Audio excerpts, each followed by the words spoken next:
Tenente-General Falo Ratelak se há investigação ba membro FFDTL, alegadamente baco jovem Ida e Taibesi.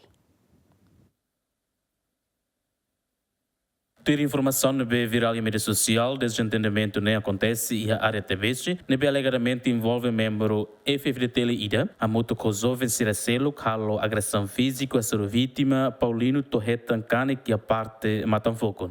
Se festar o maior general FFDTL, Tenente General Falo Ratelai Cateten, instituição FFDTL se dá cima informação para caso né, BBC orienta a equipa justiça russo militar NIN, atual investigação para caso né. Banheira resultado da investigação identifica membro FFDTL ne viola de regras militar, comando FFDTL se rala o processo para membro né. Firma ne consumo tu né, se ne é ruída né galera, militar depois ba o falia be com juventude na Bama né, ninguém causa não queria né, causa né, ou então nia viola regras né, não sabe.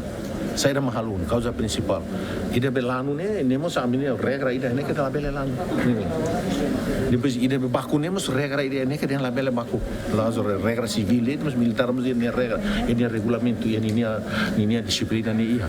Nem pelo quando ne viola né, castigo por cada regra ne viola tem ne castigo no mínimo 7 dias ou até 7 dias de prisão, detenção, até todo tempo de separação de serviço.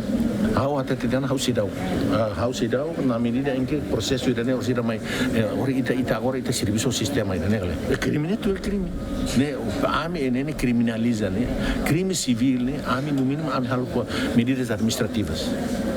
Processo administrativo no máximo harunema quando nana ameaçai rusi instituição FFDTL. Ter informação rusi mídia social kata e a loron sábado foi na laisne vítima Paulino conduz motor to ia cruzamento direção mai frente a Bessi Paulino choque animal ida de repente membro militar ne hozo vencida selo sai hodi hamoso desentendimento hodi tuku vítima ia matan laran nune vítima halaiba polícia esquadra nem feito a toqueixa mas bem membro militar ne tuir hodi vítima Tauk não lá consegue a toqueixa. João Carlos, GMN.